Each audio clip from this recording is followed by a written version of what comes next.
If the lift doesn't fit, we must acquit. Let's get started.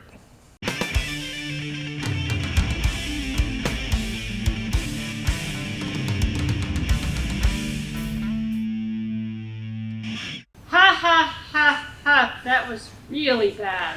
Yes, for those of you who are boomers and Gen X, like me and Mrs. Wizard are, we're Gen X, you will remember the whole OJ Simpson trial where the issue with murder and all these things went on, and the result was it was acquitted and he went free basically. But that's not what we're going to talk about today. We're just getting the elephant in the room out of the way. Obviously we know that. That's everyone that sees a white Bronco like this immediately jumps to the OJ thing. Regardless of the outcome of the OJ trial and what all transpired with that, push that all aside. This actually is a very good SUV. This is Tyler from Hoovie's Garage, Hoovie's, this is his. You guys have actually seen it in the shop and you've actually been asking questions in the comments. What about that Bronco? Let's talk about the Bronco. So, that's what we're going to do today. You guys asked for it, so you got it. This is a 1994 Ford Bronco with the 5.0 V8 automatic transmission.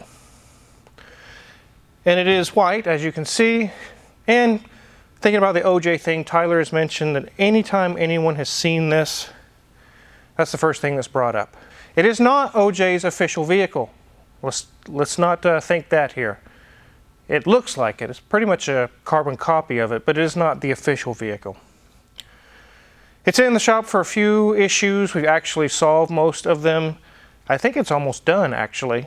We're going to take a look around it, open the hood, and show you some of the things that we found about this vehicle that can be a pitfall when you buy a vehicle, and how, if you're not careful, you could get in trouble at a mechanic shop. So let's take a look around this thing. As you can see, it was purchased in California. If you watch Hoovie's Garage, you can see the video of him buying it and everything that he did with the vehicle there in California. This one is in very, very good shape. So many of these F-150s and Broncos and things of this era are rusted, beat up, turned into farm trucks, basically destroyed. As we go down this side, it's in very good shape, actually really good shape. It is missing the little cap that goes on the center cone here. Not sure where that is, but it is something that would be simple to fix. On the back, we do see some paint peeling on the tailgate right here, which is common in the 90s vehicles. It seems like white was the worst offender. There is a small little dent there, a couple little dents here or there. We have the original Ford Bronco spare tire cover, and let's check the spare tire. Yep, that's good. More paint issues going on here, and a little crack going on with that molding. And down this side, very, very good shape. With the small imperfections it does have, that is totally to be expected with something of this age. In reality, it is in really good shape. Let's go ahead and hop under the hood. Here we are with the 5.0 Ford V8. These are actually very good engines. In these years, you could have gotten a 4.9 inline 6, a 5.0 V8, or a 5.8 V8 in the Bronco. This one is the 5.0, which is probably the one I would go with. It's a legendary engine. It's been around a long time. It is proven. It is bulletproof. They are very, very good engines. This looks like a Campbell soup can, and it basically is. 60s, 70s, 80s, even into the 90s, they basically just got cans and made them into vacuum reservoirs because it was cheap and it worked. And it does work. It works very well. So this engine is very clean. Tyler complained about a high speed or a high RPM pinging. And as you can see, someone in the past has put in a brand new distributor. And we'll talk about that here in a minute and what the outcome of that was. Otherwise, it's in very good shape. It runs very well. Let's go ahead and hop into the 90s interior. Okay, ladies and gents, it's kind of hard to see. The steering wheel's kind of in the way, but we can see this bad boy's got 104,531.1 miles. So it's got a decent amount, but for the year, that's actually pretty low. As we look, this dash, it's looking really, really good. No cracks, no crevices. No, only marks is like where they can actually connect. There's a bit of a gap there, but that's it. It's looking really nice. Has a nice little accent aluminum piece kind of going across that front. And we can see that they have installed an aftermarket Kenwood stereo. Moving down, wow, that is pretty simple. Not much going on there. Can't get confused what you're doing or pushing over there because there's only 3 knobs. As you move down, I have pulled out the little ashtray there, which also has the cigarette lighter, which you could have charged your device from, but they also have introduced a power point, which would have been new during this time. Flip that up, and you can see just simple, well, cigarette lighter. Does have a fun little hidey hole in here. Even pre-cell phone, there's a spot you could have put them. I guess probably at that time you were putting your wallet there. As you move down, the floor is looking in really pretty good shape. Of course, there's no, the chance of no floor mats happening and getting a few marks and stains, pretty possible. As we scroll down, looks like Tyler had the daughter in here because there's her Pocky sticks with a little bit of tea. Now, these chairs are awesome. They are the last of the writing sofas on wheels. They are very plush and has the nice armrest on both the passenger and driver's side. So really nice cushy ride here.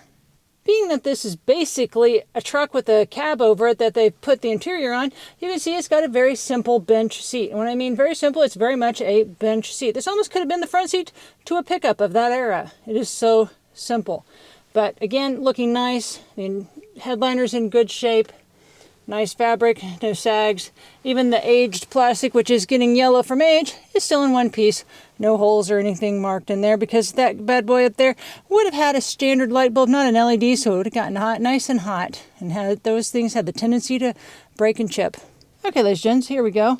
You can see that the steering wheel has some very simple controls on it. It's a little turn from putting it on the lift here, but very simple controls for our, well, cruise control. We really didn't have much controls on our steering wheels for radio at that time. One thing that is kind of annoying, it just has those simple little buttons there for the horn. So if you like to mash that horn, pushing here doesn't do anything.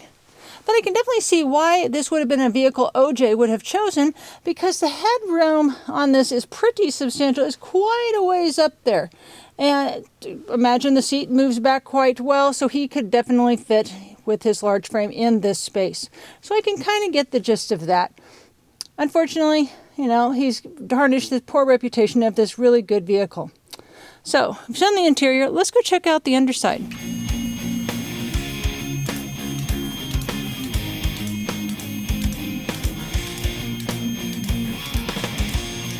One of the things this vehicle had when Hoovie bought it was there was connections here or mounts for RV motorhome hitch connections, so this vehicle could be pulled behind an RV. And what they did was delete the sway bar, and they connected those hitch mounts to these bolts. And Tyler would be driving it, and it felt very wavy, like very wallowy. Something was wrong. And what was wrong was that the sway bar is just missing. Maybe they figured they didn't need it or whatever. So we got a used one off of eBay, some brackets, sway bar links and everything, and just hooked it back up and totally solved it. So obviously you don't go to AutoZone or O'Reilly's and buy a sway bar for a 94 Bronco. They'll look at you and say, yeah, we haven't had those in 10 years or more. They're just not out there, so you have to get a used one. You could go aftermarket and find some high-end fancy off-road crazy setup, but we didn't want that. Just want stock setup. So eBay was the answer there. This does have the strange independent front suspension. Even though it looks like a solid axle, it's not. It pivots. It has a CV shaft here and a solid shaft over there. You can see a blue color gasket on the oil pan, and that's because it was replaced. It was leaking oil all around the oil pan. We got that replaced and solved. No more oil leaks. This oil pan and the transmission pan and everything was coated in oil from the leak that it had, and now it's nice and clean and dry. It's been replaced. I look inside this hole. You can see a bright blue torque converter, and that tells me that this transmission's probably been rebuilt recently. So that's been solved, and that's common on the, I think that's an E4OD or something like that. They had torque converter chatter problems. And brakes look pretty good. They're about half gone, but they still got some life left. It's got some fairly new tires on it. Nothing's leaking or broken over there. Same thing over here. Everything's nice and tight.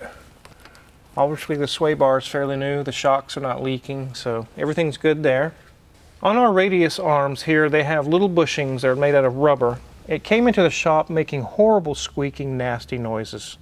When you would actually push the body back and forth, it was like, eh, eh, eh, eh, eh, eh. And what it was polyurethane bushings were in there. The red supposed upgrade. They weren't much of an upgrade with the noise they were making. We reverted them back to standard rubber. The noise is completely gone. Here's our front drive shaft. Everything feels good there. Here's our beefy skid plate. Here's our transfer case. Everything is in good condition. It operates just fine. It is full of clean fluid, so it doesn't need serviced or anything. Everything looks good. It's not leaking, so we didn't really have to do much there. Here's our little tiny rear drive shaft. This is a short vehicle, so is the rear drive shaft. It's in good shape. Here's our muffler. Our rear shocks look good. Brakes have rear drums. I always check the bottoms here to see if there's any fluid coming out, or you can look in the little hole. Everything looks dry there. Everything looks good on that side as well. There are no sway bars to check in the back, so we don't have to do that. Somebody has serviced the rear differential. I can see the RTV silicone kind of pooched out around the edges. So, and we did check that. It's nice and full, clean fluid. There's our big fuel tank, our exhaust. Everything's pretty much stock back here. And our nice rear bumper, which is solid metal, where they're all plastic today, mostly plastic. So that's pretty much it for the underneath. Let's get this thing on the ground.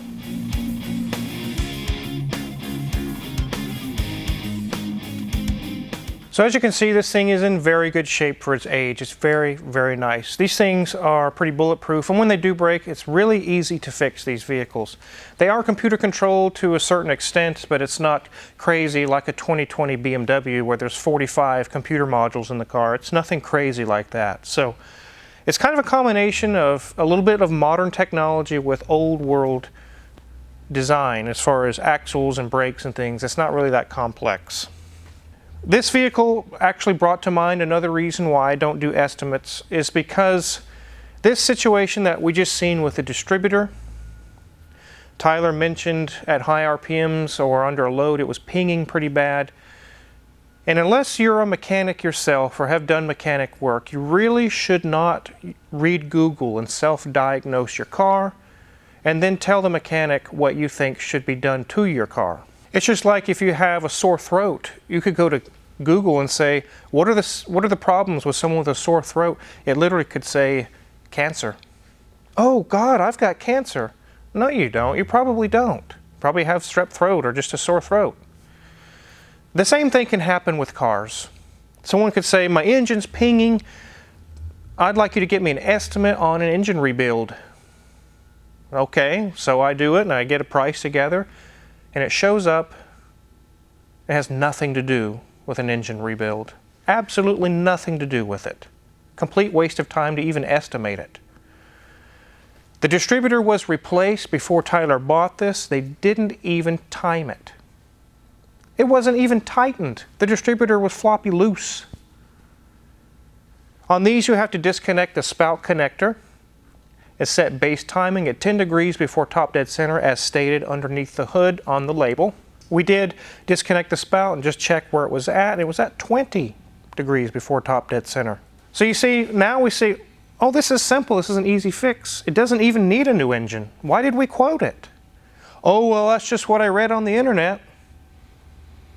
Be careful with that, because there could be unscrupulous shops that say, oh boy, you're getting a new engine. That's what you said it was, and you'll probably pay for it too, because I'm going to go right along with what you said, and I'm going to rob your bank account. Be careful with that. All we needed to do is set the timing to 10 degrees, reconnect the spout connector, and the pinging is gone. It runs so good now. It runs very, very good. Why they didn't time it, why they didn't even tighten down the distributor, I don't know. I don't know the story there, but I know that it's fixed now. With the polyurethane bushings that I talked about making the squeaking noise, I have never been a fan of those unless you're strictly racing. You want absolute precision in your steering or something like that. And maybe they do last a little longer, but every person I've ever seen with those usually ends up complaining and saying, can you please take those off? Let's put the rubber back on there. I'm just tired of the noises. I'm tired of the clunking. I'm tired of this or that. I've actually taken off more polyurethane bushings than I have rubber ones. So Wizard, could they have put those on when they did the sway bar delete? They could have done that thinking it will tighten up the steering. I'm not sure what the thinking was there. But these vehicles drive really strange without a sway bar. Now it has this proper sway bar, proper bushings, is not squeaking anymore. The timing has been set. The leaks are fixed. It is a sorted 94 Bronco. So Tyler can enjoy this thing and not have leaks and squeaks and all kinds of other things going on. So that's where we're at with the Bronco. You guys wanted a video on it and you got it. And now you know the story behind it.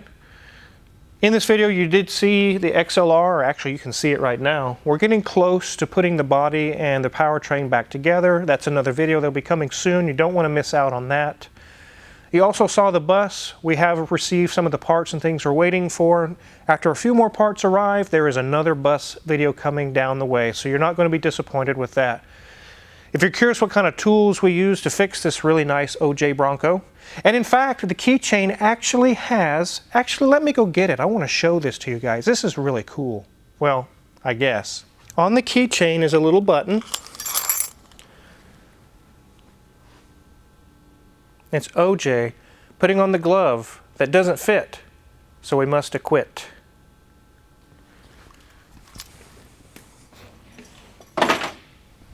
Isn't that crazy? I thought you guys would get a little kick or a little chuckle out of that.